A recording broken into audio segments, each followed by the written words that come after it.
Party ఫిరాయింపులను నిరోధించేందుకు ఉద్దేశించినటువంటి anti defection లా ఏం చెప్తుంది సార్ అసలు? The objects and reasons for the 10th schedule anti defection law 1985లో ఇది వచ్చినప్పుడు 52nd కాన్స్టిట్యూషనల్ అమెండ్మెంట్ అనుకుంటాను. సో ఇది వచ్చినప్పుడు చాలా క్లియర్గా ఏం చెప్పారంటే ఈ ఫిరాయింపులు అనేది భారత ప్రజాస్వామిక వ్యవస్థను చెదలు పట్టిస్తున్నాయి, దెబ్బతీస్తున్నాయి. వీటిని తక్షణం ఆపకపోతే ప్రజాస్వామిక మౌలిక ప్రిన్సిపల్సే దెబ్బతింటాయి, పునాదులే దెబ్బతింటాయి అన్నది సారాంశం. The objects and reasons the 10th schedule.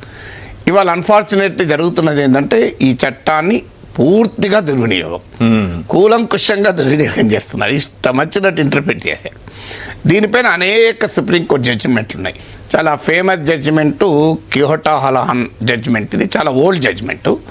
దాంతోపాటు రవి నాయక్ జడ్జిమెంటు, లేటెస్ట్గా 2020 తర్వాత 20 అనుకుంటాను, subject correction the year very అంటే మీకు Keisham Meghachandra Singh versus Manipur legislative assembly speaker judgement.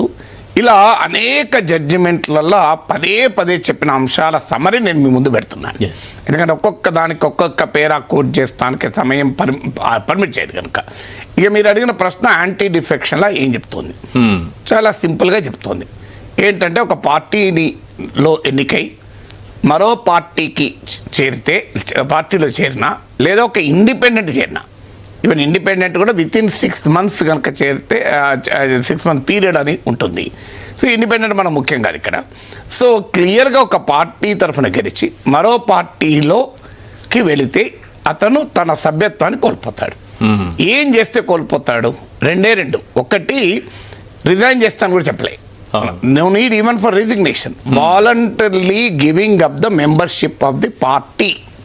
అంటే ఒక రాజకీయ పార్టీ తరఫున గెలిచిన వ్యక్తి ఆ రాజకీయ పార్టీ సభ్యత్వాన్ని స్వచ్ఛందంగా వదులుకున్నట్లయితే మనకు అర్థం కావాల్సింది ఎక్కడ రిజిగ్నేషన్ లేదు. Okay, you need not resign. నీ చర్యల వల్ల ఒక పార్టీ సభ్యత్వాన్ని ఆ సదరు సభ్యుడు స్వచ్ఛందంగా వదులుకున్నట్టయితే, ఎమ్మెల్యే కానీ ఎమ్మెల్సీ కానీ ఎంపీ కానీ, అతను అనర్హుడు. ఇది చాలా క్లియర్గా అంటే డిస్క్వాలిఫై డిసైడ్ చేస్తారు. Come back to that. So fundamental principal అది. అంటే దీనిపైన కూడా సుప్రీంకోర్టు అనేక జడ్జిమెంట్లు ఇచ్చింది. ఏది voluntarily giving of the membership. అర్థం కావాల్సింది, అండర్లైన్ చేయాల్సింది, రిజైన్ చేయాల్సిన అవసరం లేదు. అంటే అర్థం ఏంటి? కొన్ని చర్యల వల్ల నీవు రిజైన్ చేసినట్టే భావిస్తారు. ఇప్పుడు కాంగ్రెస్ తరఫున గెలిచిన ఎమ్మెల్యే, బీఆర్ఎస్ తరఫున గెలిచిన ఎమ్మెల్యే మనందరికీ తెలుసు, దానం నాగేందర్. ఆయన ఎంపీగా కాంగ్రెస్ తరఫున పోటీ చేశాడు. ఇది voluntary giving of the membership కాదా? అంతకుముందు కాంగ్రెస్ టీడీపీ తరఫున గెలిచిన ఎమ్మెల్యేలు టీఆర్ఎస్ మంత్రివర్గంలో కేబినెట్ మంత్రులయ్యారు. అవును. సో ఇది ఈ ఆంధ్రప్రదేశ్లో కూడా వైసీపీ తరఫున గెలిచిన ఎమ్మెల్యేలు టీడీపీ క్యాబినెట్లో మంత్రులయ్యారు. సో ఈ అన్ని ఉదాహరణలు ఏం చెప్తున్నాయి? క్లియర్గా ఒక పార్టీ తరఫున గెలిచి మరో పార్టీ తరఫున అభ్యర్థిగా మారితే, ఓ పార్టీ తరఫున గెలిచి ఇంకో పార్టీ ప్రభుత్వంలో మంత్రిగా ఉంటే ఇక voluntary giving of the membership కాదా? ఆ పార్టీ కూడా మంత్రివర్గంలో భాగస్వామ్యం, అది వేరు విషయం. ఇప్పుడు ఒక పార్టీ తరఫున గెలిచి ఇంకో మా ప్రభుత్వం ఉండొచ్చు, ఎప్పుడు పార్టీలు కూటమికి ఏర్పడితే. కానీ అలా ఏది లేకుండా ఎట్లా పోయి చేరుతారు? అంటే ఇది మొదటి కండిషన్. అంటే voluntarily giving of the membership of the party. నీ చర్యల ద్వారా పార్టీ సభ్యత్వాన్ని స్వచ్ఛందంగా వదులుకున్నట్టు పార్టీకి రాజీనామా చేసినట్టు. రాజీనామా కూడా అవసరం లేదు. మరి ఎట్లా రాజీనామా చేసినట్టే భావిస్తారు? రాజీనామా ఇక్కడ లేదు. స్పీకర్కి నేను ఆ పార్టీ నుంచి బయట సభ్యత్వానికి లేదు, లేకపోతే ఎమ్మెల్యే అందుకే అంటున్నా డిస్క్వాలిఫై అవుతారు. నీ చర్యల వల్ల డిస్క్వాలిఫై అవుతారు. రాజీనామా చేస్తే ఎట్లా డిస్క్వాలిఫై? అవును, రాజీనామా చేస్తే 100% డిస్క్వాలిఫికేషన్, ముచ్చట్లేదు. అనే పాయింట్ అయితే రాజీనామా కూడా అవసరం లేదంటానా? నువ్వు కేవలం నీ చర్యల వల్ల, కొన్ని చర్యల వల్ల నువ్వు ఇప్పుడు ఉదాహరణకు సభ్యుడు వెళ్ళి గవర్నర్ కలిసి నేను నా పార్టీ ప్రభుత్వాన్ని మద్దతు ఇస్తలేను అనడంకో, నువ్వు డిస్క్వాలిఫై ఆటోమేటిక్ కాదు. అదే సమస్య. ప్రయోజనకరమైనటువంటి పాయింటేనా ఇది అనేది ఇక్కడ చాలా అంటే ఒక కామన్ మ్యాన్ కి వచ్చేటటువంటి అనుమానం. లాలో పెట్టినట్టు అంటే లాలో చాలా ప్రయోజనకరే. లా ఏమంటుంది, నువ్వు రాజీనామా చేయకుండా నువ్వు కొన్ని పనులు చేసుకుంటూ రోజు పార్టీని ఇబ్బంది పెడితే నడవదు. Okay. కొన్ని నీ చర్యల వల్ల కూడా నువ్వు పార్టీ సభ్యత్వాన్ని వదులుకున్నట్టే భావిస్తారు. ఓకే. లేకపోతే తెలివిగా ఏం చేస్తారు, పార్టీ రిజైన్ చేయడు, ఇక రోజు పార్టీ పైన ఇబ్బంది పెట్టే పనులు చేస్తాడు. అది కూడా చేయకూడదు అని. ఇక రెండవది పార్టీ ఒక ఎగ్జాంపుల్ సార్, రఘురామకృష్ణరాజు గారు వైఎస్ఆర్సీపీ ఎంపీగా గెలిచి రోజు ఆయన రచ్చబండని ప్రెస్ మీట్లు పెట్టి ఇవి చేసేవాళ్ళు. అంటే అది ఉన్నట్టా లేదు, వెరీ డిఫికల్ట్, కోర్టు తేల్చాల్సిందే. ఎందుకంటే వాలంటీ ఆయన అది ఫ్రీడమ్ ఆఫ్ ఎక్స్ప్రెషన్ కూడా ఉంటుంది. ఒక పార్టీ సభ్యుడైన తర్వాత ఆ పార్టీ విధానాలను విమర్శించకూడదు, విమర్శిస్తే వాలంటీర్లీ గివింగ్ అప్ అవుతుందని లేదు.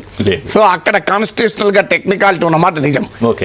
పొలిటికల్ గా మారల్ గా మీరు అన్నది కరెక్ట్. పార్టీ తరఫున గెలిచి రోజు ఆ పార్టీని తిడితే సో అది ఎట్లా కరెక్ట్ అవుతుంది, కానీ లీగల్ గా కాన్స్టిట్యూషనల్ గా ఏంటనేది పాయింట్. సో అందువల్ల ఇక్కడ ఒక క్వశ్చన్ ఏంటి అంటే, మీకు ఇక రెండో ఫ్యాక్ట్ ఏంటి, ఒక పార్టీ ఇచ్చిన డైరెక్షన్ విప్ను ఉల్లంఘిస్తే నువ్వు డిస్క్వాలిఫై అవుతావు, ప్రొవైడెడ్ ఆ ఉల్లంఘించడానికి పార్టీ అనుమతి ఇవ్వాలి. ముందు అనుమతి ఇస్తే డిస్క్వాలిఫై కాడు, ప్రొవైడెడ్ నువ్వు ఉల్లంఘించిన 15 రోజుల్లో నేను క్షమిస్తే.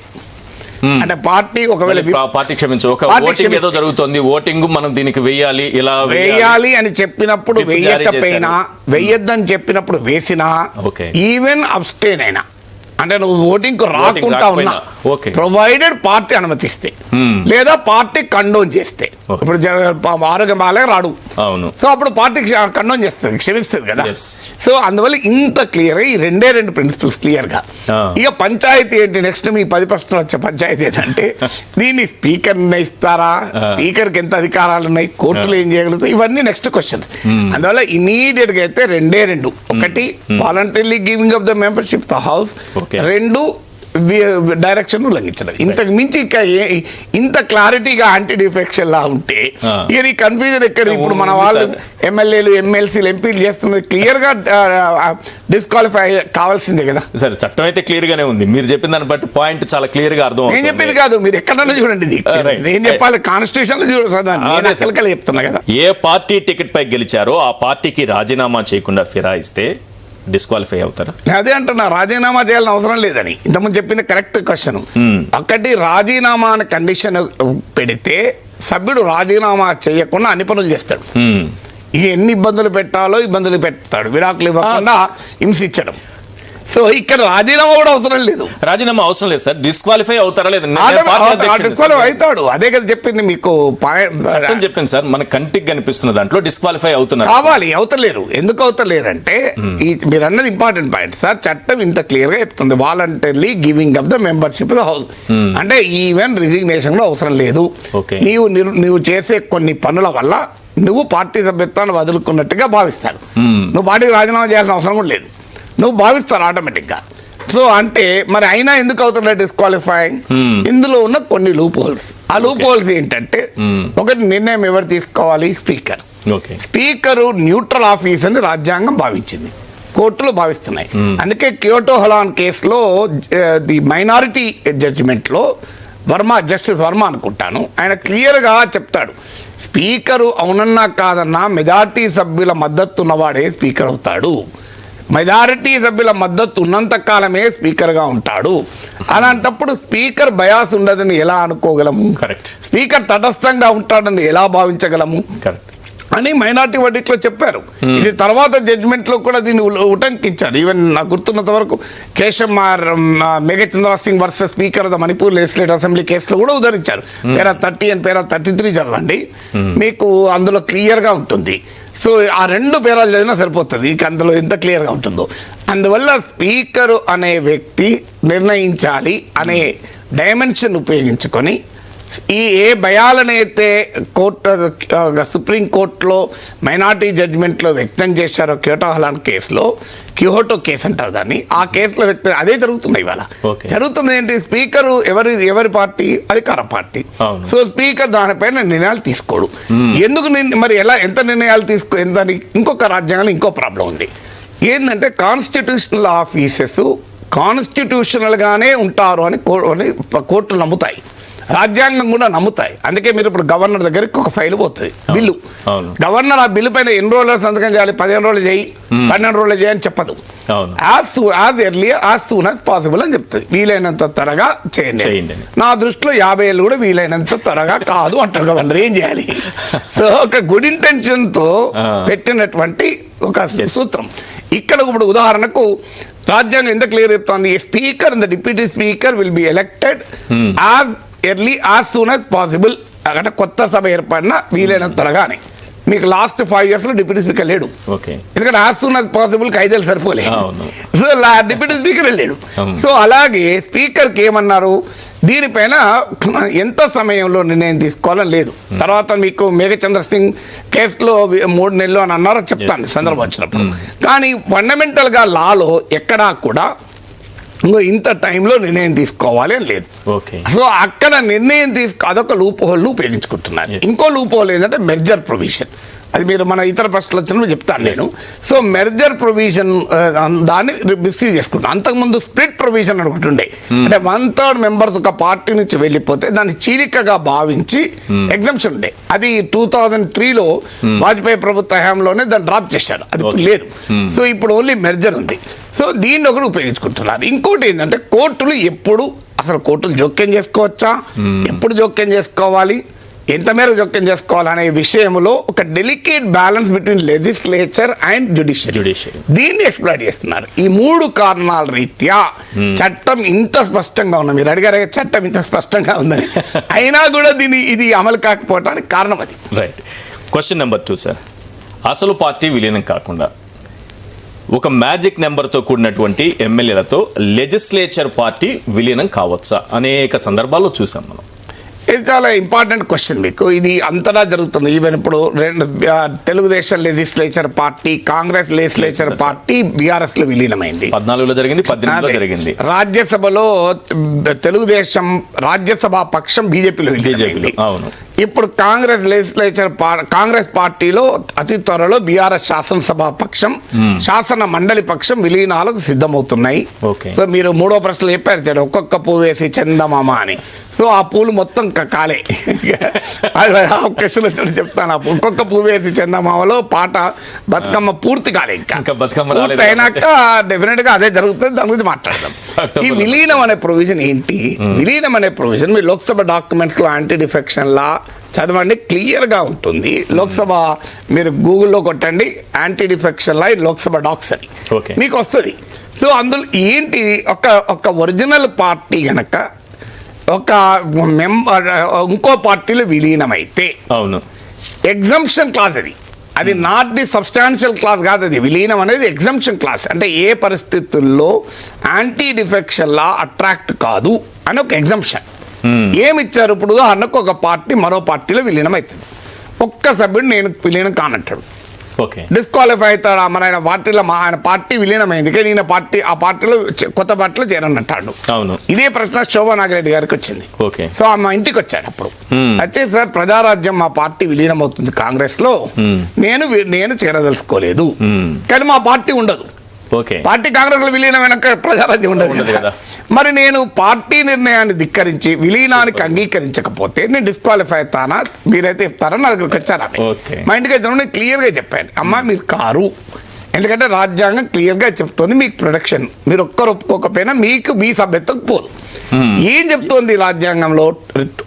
ఒక విలీనాన్ని, ఒక పార్టీ మరో పార్టీలో విలీనాన్ని 2/3 3/2 ఎంపీలు కనుక ఎమ్మెల్యేలు కానీ ఎంపీలు కానీ ఒప్పుకుంటే వారు యాంటీ డిఫెక్షన్ లా అట్రాక్ట్ కాదు వారికి. అంటే అర్థం ఏంటి? ఇప్పుడు 18 మంది ప్రజారాజ్య ఎమ్మెల్యేలు కాంగ్రెస్ ప్రజారాజ్య కాంగ్రెస్ లో విలీనమైంది. Original party విలీనమైంది. 12 మంది ఎమ్మెల్యేలు కనుక ఒప్పుకుంటే వాళ్ళకి యాంటీ డిఫెక్షన్ లా వర్తించదు, వాళ్ళు డిస్క్వాలిఫై కారు. 17 మంది ఒప్పుకున్నారు, ఒక్క శోభా నాగిరెడ్డి ఒప్పుకోలే. ఒకవేళ ఫర్ ఆర్గ్యుమెంట్ సేక్ చిరంజీవి నిర్ణయం తీసుకొని ప్రజారాజ్యాన్ని కాంగ్రెస్ లో విలీనం చేశాడు కానీ 10 మంది ఎమ్మెల్యేలు ఒప్పుకున్నారు. ఏమైతుంది అప్పుడు?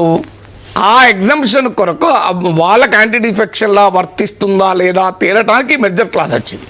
అంటే అర్థం ఏంటి? ఒరిజినల్ పార్టీ విలీనం కాకుండా లెజిస్లేచర్ పార్టీ, పార్లమెంటరీ పార్టీలు విలీనానికి అవకాశమే లేదు చట్టం. దాని కంప్లీట్ డిస్టార్టెడ్ ఇంటర్ప్రిటేషన్. నేను ఒక సింపుల్ ఇంకా కామన్ సెన్స్ క్వశ్చన్ అడుగుతాను ఈశ్వర్. కాంగ్రెస్ లెజిస్లేచర్ పార్టీ ఎన్నడో బీఆర్ఎస్ లో విలీనమైంది, అవును అవునా కదా? అవును మరి ఇప్పుడు రేవంత్ రెడ్డి ఎవరండి? కదా. ప్రజారాజ్యం కాంగ్రెస్ లో విలీనమైంది, ప్రజారాజ్యం లేదు కదా. అవును ఇప్పుడు విలీనమైతే ఉండదు కదా, లెజిస్లేచర్ వేరు పార్టీ వేరు. రెండు కంపెనీలు విలీనమైతాయి. అప్పుడు బయటకు వచ్చింది ఏది? ఒకటే కంపెనీ ఉంటుంది కదా. అవును రెండు కంపెనీలు ఉండవు కదా. ఉండవు. వన్స్ ఒక కంపెనీ మరో కంపెనీలో మెర్జ్ అయితే ఆ కంపెనీ తన అస్తిత్వాన్ని కోల్పోతుంది. yes కొత్త కంపెనీ మాత్రమే ఉంటుంది, మెర్జ్డ్ ఎంటిటీ మాత్రమే ఉంటుంది కదా. ఉంటుంది, అవును. ఈ సింపుల్ ప్రిన్సిపల్ కదా. ప్రజారాజ్యం కాంగ్రెస్ లో విలీనమైంది, ప్రజారాజ్యం లేదు కదా లేదు ఇప్పుడు.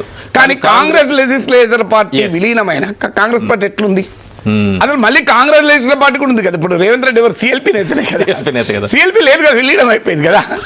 సిఎల్పి విలీనమైనాక సిఎల్పి నేత ఎట్లుంటో నాకు ఇప్పటికి అర్థం కాదు. ఇప్పుడు కాదు, ఆ సిఎల్పి విలీనమైన టర్మ్ లోనే ఇప్పుడంటే కొత్త అసెంబ్లీ, ఆ టర్మ్ లోనే బట్టి విక్రమార్క ఎవరు?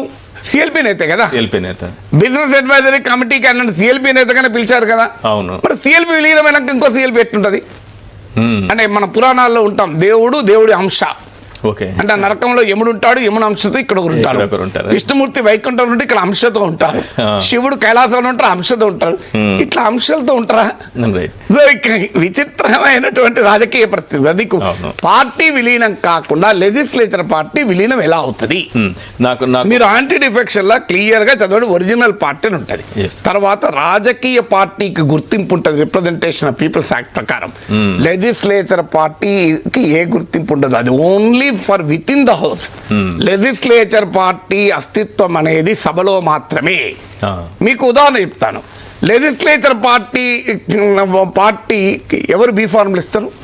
పార్టీ రాష్ట్ర అధ్యక్షులు బీ ఫార్మ్ ఇస్తారు కదా. అవును సార్. బట్టి విక్రమార్క కూడా ఎవరు బీ ఫార్మ్ ఇచ్చారు? రేవంత్ రెడ్డి బీ ఫార్మ్ ఇచ్చాడు. కరెక్ట్. మీకు బీ ఫార్మ్ ఇవ్వాల్సింది లెజిస్లేచర్ పార్టీ నాయకుడికి కూడా బీ ఫార్మ్ ఇవ్వాల్సింది ఎవరు? పార్టీ అధ్యక్షుడు వైఎస్ రాజశేఖర రెడ్డి అంత పెద్ద నాయకులు ఆయన బీ ఫార్మ్ ఎవరు ఇచ్చారు? డి శ్రీనివాస్ ఇచ్చాడు కదా. అవును. డిఎస్ ఇంటర్వ్యూ చెప్పాడు, నేనే వైఎస్ కు 2 సార్లు బీ ఫార్మ్ ఇచ్చిన అని. సో ఇవ్వాల్సిందే, ఇంకో మార్గం లేదు కదా. మార్గం లేదు. సో అంటే ఇంత క్లియర్ గా ఒరిజినల్ పార్టీ మెర్జర్ కాకుండా ఎట్లా అవుతుంది? పార్టీ అంటే ఎమ్మెల్యేలేనా? పార్టీ అంటే ఎంపీలేనా? అసలు పార్టీ వేరు, పార్టీలో ఎమ్మెల్యేలు ఒక భాగం, ఒక చిన్న భాగం. పార్టీలో జిల్లా పరిషత్ చైర్మన్ ఉంటారు, ఎంపీలు ఉంటారు, ఎంపీటీసీలు ఉంటారు, జెడ్పీటీసీలు ఉంటారు, సర్పంచులు ఉంటారు, ఎంపీలు ఉంటారు. వీళ్ళు లేకుండా లక్షలాది మంది కార్యకర్తలు ఉంటారు, సభ్యులు ఉంటారు, పార్టీ జిల్లా కమిటీ అధ్యక్షులు ఉంటారు, రాష్ట్ర కమిటీలు ఉంటాయి. ఇవన్నీ ఏమున్నాయా? లెజిస్లేచర్ పార్టీ విలీనం అయిపోతుందట, ఇవాళ డిస్క్వాలిఫై కారట. అంటే ఇంత దారుణంగా విలీనం అనే క్లాజ్ను ఇవి దుర్వినియోగం చేసుకుంటూ, రాంగ్ ఇంటర్ప్రిటేషన్ చేసుకుంటూ రాష్ట్రం నుంచి దేశం వరకు యాంటీ డిఫెక్షన్లను ఉల్లంఘిస్తున్నారు. దీనిపైన సుప్రీంకోర్టు డిసిసివ్ గా తీర్పు చెప్పి 2/3 ఈ మెర్జర్ క్లాజ్ ను స్ట్రక్ డౌన్ చేస్తే తప్ప సమస్యకు పరిష్కారం లేదు. సార్, శోభా నాగిరెడ్డి గారి విషయంలో మీరు చెప్పిన ఎగ్జాంపుల్లో సార్ నాకు ఒక చిన్న అనుమానం ఉంది. ఇప్పుడు 18 మంది ఉన్నటువంటి ప్రజారాజ్యంలో వాళ్ళు కాంగ్రెస్ పార్టీలో విలీనం చేశారు, 17 మంది ఓకే. కానీ శోభా నాగిరెడ్డి గారు ఏంటి అన్నప్పుడు మీరు డిస్క్వాలిఫై కారు అని చెప్పారు.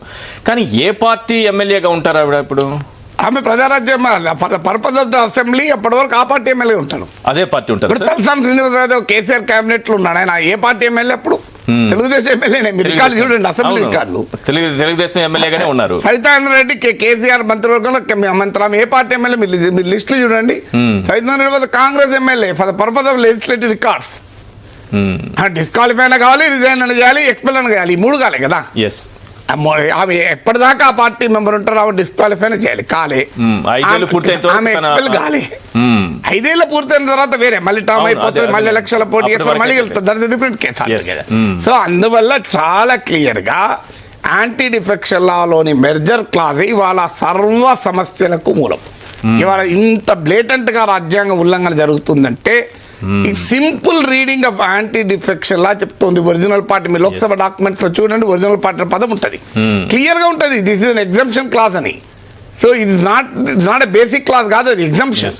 అంటే నీకు ఇది జరుగుతుంది, వారంలో ప్రతిరోజు 8 గంటలు డ్యూటీ చేయాలి, ఎక్సెప్ట్ ఆన్ సండే అని ఉంటుంది. అంటే అర్థం ఇక ఏది రూలు రోజు రావాలి, ఎక్సెప్షన్ సండే. లేదు ఆరోగ్యం బాగాలేకపోతే ముందు అనుమతి తీసుకొని రాకూడదు, రాకుండా అది ఎక్సెప్షన్ కదా. సో ఇప్పుడు ఏది రూల్ అయింది, ఏది ఎగ్జంప్షన్ అయింది? ఒక రూల్ ఏంటి, నీవు డిస్క్వాలిఫై అవుతావు. ఎగ్జంప్షన్ అయింది 2/3 కనుక ఒప్పుకుంటే నువ్వు ప్రొటెక్షన్ ఉంటుంది, నువ్వు డిస్క్వాలిఫై కావు, ఇంతే కదా. సో ఇప్పుడు కంప్లీట్ ఉల్టా అయింది కదా. Right sir, third question. ఒక్కొక్క పువ్వు వేసే చందమామని ఇంతకుముందు అన్నట్టుగా ఒక్కొక్క ఎమ్మెల్యే వెళ్ళిపోతే మ్యాజిక్ నెంబర్ చేరగానే దానికి రాజ్యాంగ బద్దత వచ్చేస్తుంది. ఒక అసలు మీరు చెప్పినట్టు 1/3 2/3 ఇప్పుడు 1/3 ఉన్నది 2/3 చేసుకున్నాం. 1/3 స్ప్లిట్ 1/3 లేదు ఇప్పుడు 2003లోనే రిజెక్ట్ అమెండ్మెంట్ ద్వారా తీసి పడేశారు.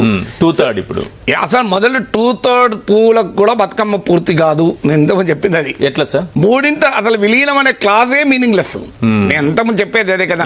అసలు మెర్జర్ అనేది ఒరిజినల్ పార్టీ మెర్జ్ కాకుండా ఎంతమంది ఎమ్మెల్యేలు ఒప్పుకున్నా అది డిస్క్వాలిఫికేషన్ కావాల్సిందే. Number of MLAs number of MPs తో సంబంధం లేదు, ప్రొవైడెడ్ ఒరిజినల్ పార్టీ మెర్జ్ అయితే తప్ప. ఒరిజినల్ పార్టీ మెర్జ్ అయినప్పుడు 2/3 ఎమ్మెల్యేలు ఒప్పుకుంటే వాళ్ళకి ప్రొటెక్షన్ ఉంటుంది, వాళ్ళు డిస్క్వాలిఫై కాకుండా.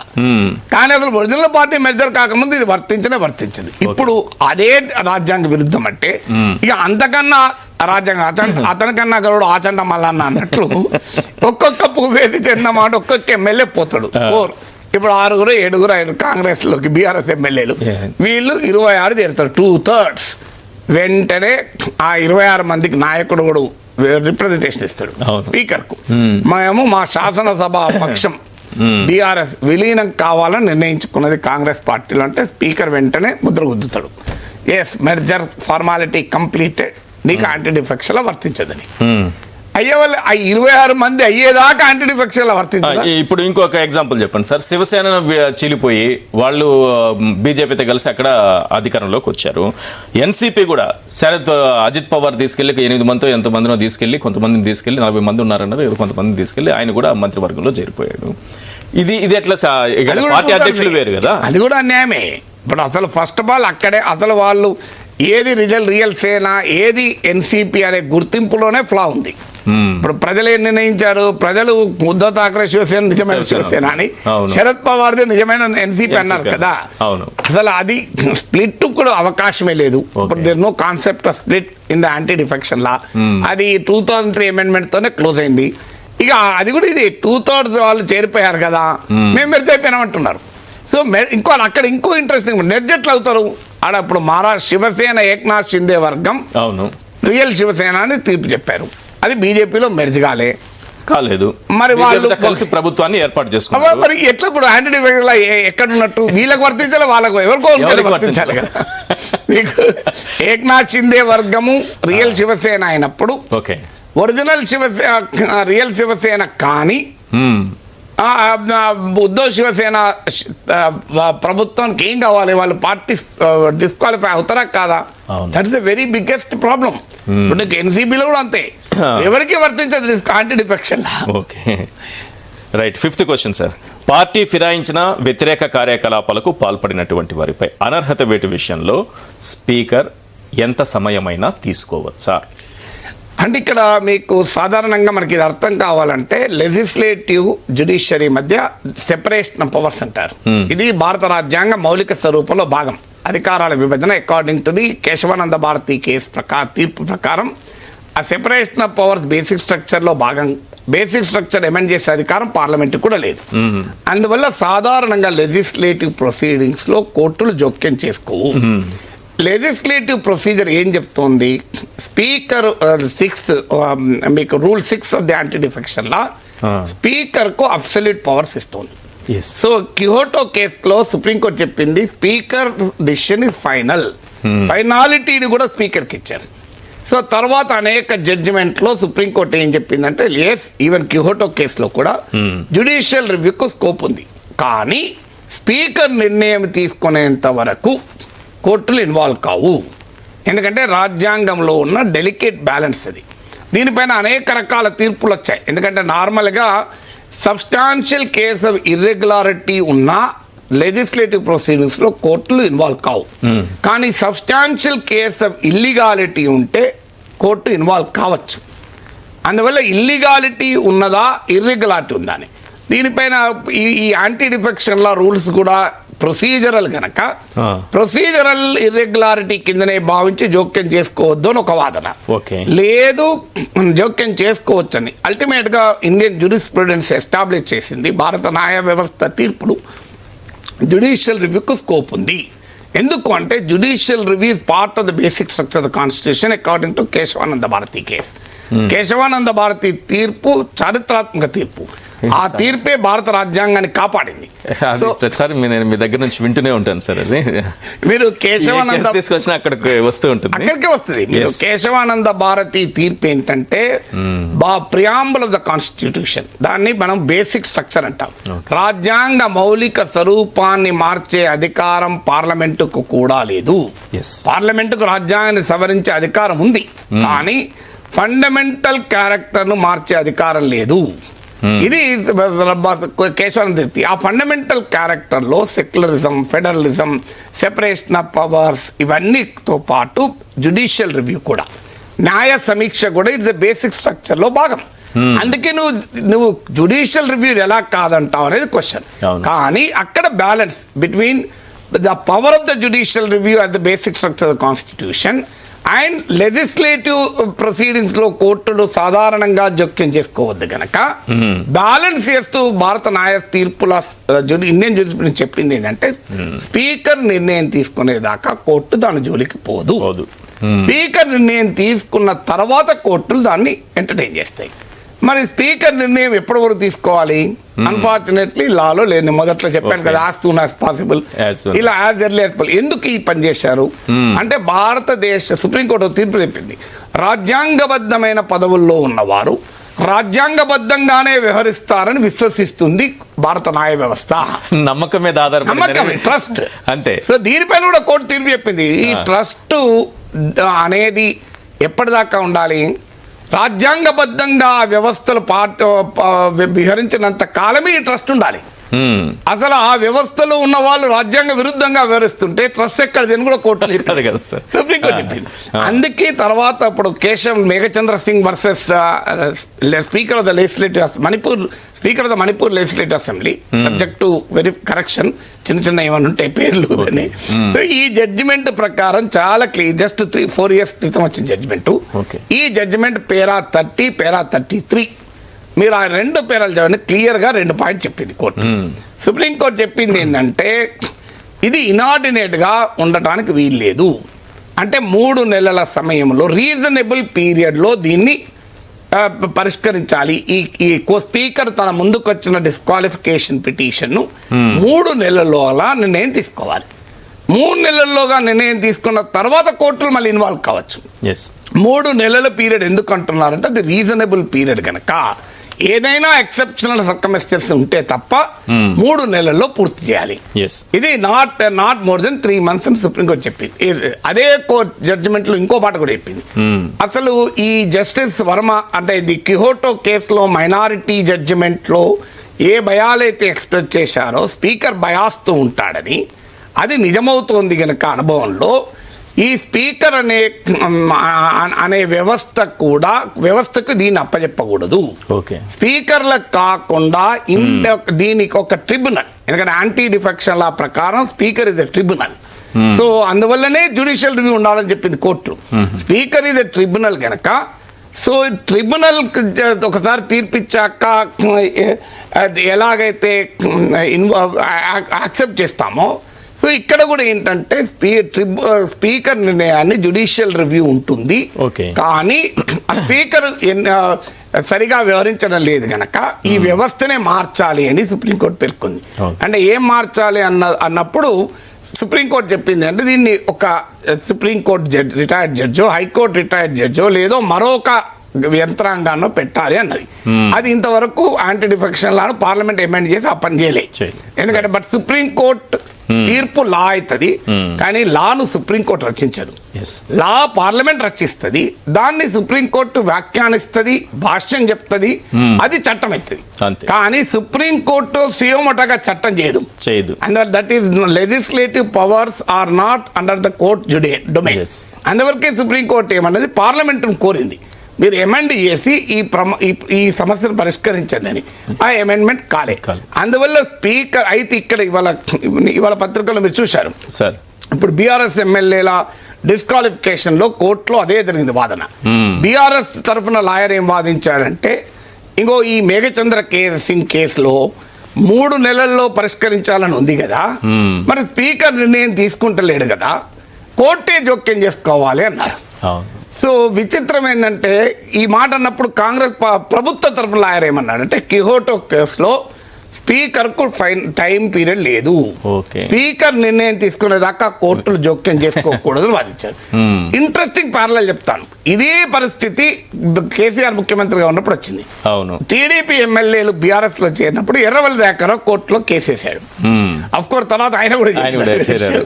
ఎర్రవల్లి దయాకర్ కేసు వేసినప్పుడు అప్పుడు కోర్టు ముందుకు వచ్చినప్పుడు ఇవాళ కాంగ్రెస్ పార్టీ ప్రభుత్వం తరఫున వాదించిన ఏ వాదన అయితే పెట్టారో అప్పుడు సరిగ్గా అదే వాదన బీఆర్ఎస్ ప్రభుత్వం తరఫున సేమ్ వాదన. ఎందుకంటే కోర్టు ఎట్లా డిసైడ్ చేస్తుంది, స్పీకర్ నిర్ణయమే ఫైనల్ కదా, స్పీకర్ నిర్ణయం తీసుకున్నాక కోర్టులు చెప్పకూడదు అని. సో అది ఇప్పుడు రివర్స్ అయిపోయింది. సో అలా ఉంటుంది రాజకీయం. అంటే ఇప్పుడు బీఆర్ఎస్ మాట అనొచ్చు, అప్పటికి ఈ కేశం మేఘచంద్ర సింగ్ కేసు తీర్పు రాలే కదా, మేము చేసే టైంకి అని ఒక స్టాండ్ తీసుకుంటే తీసుకోవచ్చు. బట్ ఏదైనా స్పీకరు అయితే ఇక్కడ ఒక పాయింట్ ఉంది. ఇవాళ రాష్ట్ర ప్రభుత్వ తరఫున అడ్వకేట్ జనరల్ ఏమని వాదించారంటే ఈ 3 నెలల టైం ఉండాలి అనే నిర్ణయాన్ని 3 సభ్యుల ధర్మాసనం చెప్పింది. కిహోటో కేసులో 5 సభ్యుల ధర్మాసనం స్పీకర్కు టైంను మనం నిర్దేశించలేము అని. సో ఎప్పుడు కూడా 5 సభ్యుల ధర్మాసనం తీర్పును 3 సభ్యుల ధర్మాసనం తీర్పు ఓవర్ రూల్ చేయలేదు. ఆ ఓవర్ రూల్ చేయాలంటే అంతకన్నా ఈక్వల్ ఆర్ బిగ్గర్ బెంచ్ చేయాలి. అయితే సమస్య ఏంటంటే ఆ 5 సభ్యుల ధర్మాసనాన్ని ఓవర్ రూల్ చేసి తీర్పు చెప్పలే, దానికి ఎక్స్టెన్షన్ చెప్పింది. ఇప్పుడు ఆ కిహోటో కేసైనా మేఘచంద్ర సింగ్ కేసైనా స్పీకర్ అధికారాలను ప్రశ్నించలేదు కదా, స్పీకర్ అధికారాలను చెప్తూ టైం పీరియడ్ చెప్పింది. అందువల్ల టైం పీరియడ్ చెప్పినప్పుడు 3 సభ్యుల ధర్మాసనం 5 సభ్యుల ధర్మాసనం తీర్పు ఓవర్ రూల్ చేసినట్టు ఎట్లా అవుతుంది, దానికి మరింత ఇంటర్ప్రిటేషన్ ఇచ్చినట్టు అవుతుంది కదా అని ఒక ఆర్గ్యుమెంట్. అది తేలాలి. అది ఇప్పుడు 3 సభ్యుల ధర్మాసనం నార్మల్ గా 5 సభ్యుల ధర్మాసనం ఇచ్చిన తీర్పును ఓవర్ రూల్ చేయరాదు. మొత్తం మనం ఇప్పటి వరకు చర్చించిన దాంట్లో ప్రధానమైన అంశం బీఆర్ఎస్ ని అభిమానించే వాళ్ళకైతే భయం అయితే అవసరం లేదు, విలీనం జరిగిపోతే ఏదో అయిపోతుంది అంటే ఇప్పుడు జడ్జిమెంట్ ఇవ్వకపోతే భయపడాల్సిందే కదా. ఇప్పుడు ఇట్లాంటి రోజు విలీనం ఇప్పుడు లెజిస్లేచర్ పార్టీ విలీనమైనంత మాత్రాన గతంలో జరిగినవి పార్టీ విలీనం కాకుండా అసలు పార్టీకి ఇప్పుడు ఎమ్మెల్యేలు పార్టీ విలీనం ఎప్పుడు కాదు. పార్టీ విలీనం పార్టీ కాంగ్రెస్ పార్టీ అధికారంలోకి రాలేదా, విలీనం అయితే మళ్ళీ అధికారంలోకి వచ్చింది కదా. ఆల్రెడీ కాంగ్రెస్ పార్టీ ఇప్పుడు వీళ్ళ లెక్క ప్రకారం కాంగ్రెస్ పార్టీ లేదు. కాంగ్రెస్ పార్టీ బీఆర్ఎస్ లో విలీనమైంది కదా. మరి కాంగ్రెస్ పార్టీ అధికారంలోకి విలీనమైన పార్టీ మళ్ళీ ఎట్లా అధికారంలోకి వస్తుంది? చికెన్ వండుకొని తిన్నాక కోడి బయటకు వస్తుందా, కుక్కరొక్కో అని కూడా గుడి పెడుతుందా? వీళ్ళు ఏం చెప్తానంటే కోడిని కోసినాం, చికెన్ వండినాం, చికెన్ తినేసినాం, జీర్ణం కూడా అయిపోయింది. కానీ మళ్ళీ కోడి వచ్చింది బయట, కుక్కరొక్కో అని కూడా వచ్చి గుడి గుడిందంట. ఏం చెప్పాలి చెప్పండి.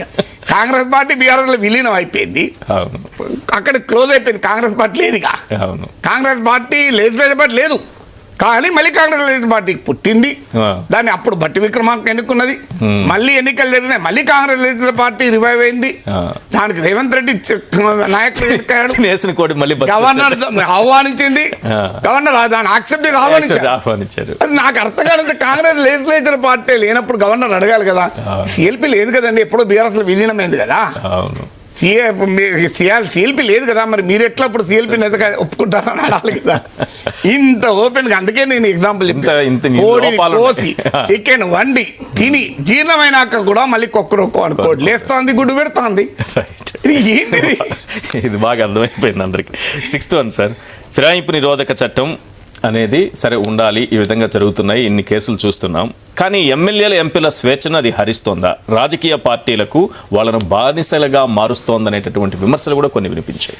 అందుకే కోర్టు ఇదొక చాలా సందర్భాల్లో పార్లమెంటరీ డెమోక్రసీ పైన ఒక రాజకీయ పార్టీ దీనిపైన కోర్టులు ఇచ్చిన తీర్పులో కూడా కోర్టు ఏమన్నది అంటే, ఒక రాజకీయ పార్టీ అంటే షేర్డ్ బిలీఫ్స్, ఒక రకమైన అభిప్రాయాలను కలిగి ఉన్న బృందం. అవును. సో ఆ షేర్డ్ బిలీవ్స్ అనే పార్టీ నుంచి వాడు బయటికి వచ్చి ఇష్టం వచ్చినట్టు ప్రవర్తిస్తే మరి ఆ పార్టీ ఉనికి, ఆ పార్టీ అస్తిత్వమే ప్రమాదంలో పడుతుంది కదా రాజకీయ వ్యవస్థ అనేది ఒక ఆర్గ్యుమెంట్. మరో ఆర్గ్యుమెంట్ ఏంటంటే, ఇప్పుడు ఎమ్మెల్యేకు ఎంపీ ప్రతిదానికి చెయ్యూపటానికి వాడు ఎంపీ గెలవడం ఎందుకు అంటే ఈ కనీస స్వేచ్ఛ కూడా ఉండదా? అంటే పార్టీ అంత ఇంటర్నల్ మీటింగ్ లో అనొచ్చు అంటారు. అది తాను ఓటు వేసిన ప్రజలకు ఎలా తెలుస్తుంది? ఇప్పుడు తన పార్టీ ప్రభుత్వం ఒక తప్పు నిర్ణయం తీసుకుంటుంది, సో ఆ ఎమ్మెల్యే దాన్ని వ్యతిరేకిస్తాడు, ఆయన నియోజకవర్గ ప్రజలు దాన్ని వ్యతిరేకిస్తారు. అవును. కానీ ఆ నియోజకవర్గ ప్రజలకు తెలియదు ఈయన వ్యతిరేకించింది. మా ఎమ్మెల్యే కూడా అది ఆ పనికిమాలిన నిర్ణయంలో భాగమనుకుంటాడు. అప్పుడు ఎమ్మెల్యే నష్టపోడా? ఓపెన్ గా మాట్లాడడానికి మాట్లాడడానికి వీల్లేదు. అంటే మన వ్యవస్థలో ఓపెన్ గా మాట్లాడతారు, అది వేరే విషయం. కానీ యాక్చువల్గా మాట్లాడకూడదు. అందుకే కోర్టు ఏమన్నది, కోర్టు మాట్లాడద్దని అనలే. Court voluntarily giving up the membership of the house అంటే కొన్ని చర్యలు పార్టీ సభ్యత్వాన్ని స్వచ్ఛందంగా వదులుకున్నట్లు అవుతుంది అన్నారు. ఆ కొన్ని చర్యలు ఏంటి అనేది ఎప్పటికప్పుడు కోర్టులు నిర్వచించాయి. సో అందువల్ల ఒక విషయం పైన ఇప్పుడు విప్ జారీ చేయనప్పుడు ఒక సభ్యుడు ఒక పార్టీ నిర్ణయానికి భిన్నంగా కూడా ప్రవర్తించవచ్చు. ఇప్పుడు రాజ్యసభ ఎన్నిక ఉంది, రాజ్యసభ ఎన్నికల్లో విప్ ఉండదు. రాజ్యసభ ఎన్నికల్లో భిన్నంగా ఓటేసిన సందర్భాలు అనేకం ఉన్నాయి. రాజ్యసభ ఎన్నికలు చేయాల్సింది ఏంటంటే నువ్వు ఎవరికి ఓటేస్తున్నావో పార్టీ ప్రతి చూపెట్టాలంతే. అంటే పార్టీ తెలుస్తుంది నువ్వు క్రాస్ ఓటింగ్ చేస్తున్నావు. కానీ క్రాస్ ఓటింగ్ చేశాడు కదా అని డిస్క్వాలిఫై చేయరాదు. అంటే చూడండి, ఒక పార్టీ తరఫున గెలిచిన వ్యక్తి మరో పార్టీ అభ్యర్థికి ఓటు వేసినా కూడా డిస్క్వాలిఫై కాడు. బికాజ్ నువ్వు విప్ ప్రతిదానికి విప్ జారీ చేయరు కదా. నువ్వు పార్టీ అభిప్రాయాన్ని భిన్నంగా శాసనసభలో మాట్లాడితే డిస్క్వాలిఫై కారు. పార్టీ ఏమైనా చర్యలు తీసుకుంటుందేమో కానీ డిస్క్వాలిఫై కారు. ఎందుకు కారు అంటే ఆ మేరకు స్వేచ్ఛ, భావప్రకటన స్వేచ్ఛ ప్రజాప్రతినిధులకు ఉండాలి. లేకపోతే రిప్రజెంటేషన్ ఆఫ్ పీపుల్స్ యాక్ట్కే వాల్యూ ఉండదు. ప్రజా ప్రాతినిధ్య చట్టానికి ప్రజాప్రతినిధి అనేది ఒక యంత్రము.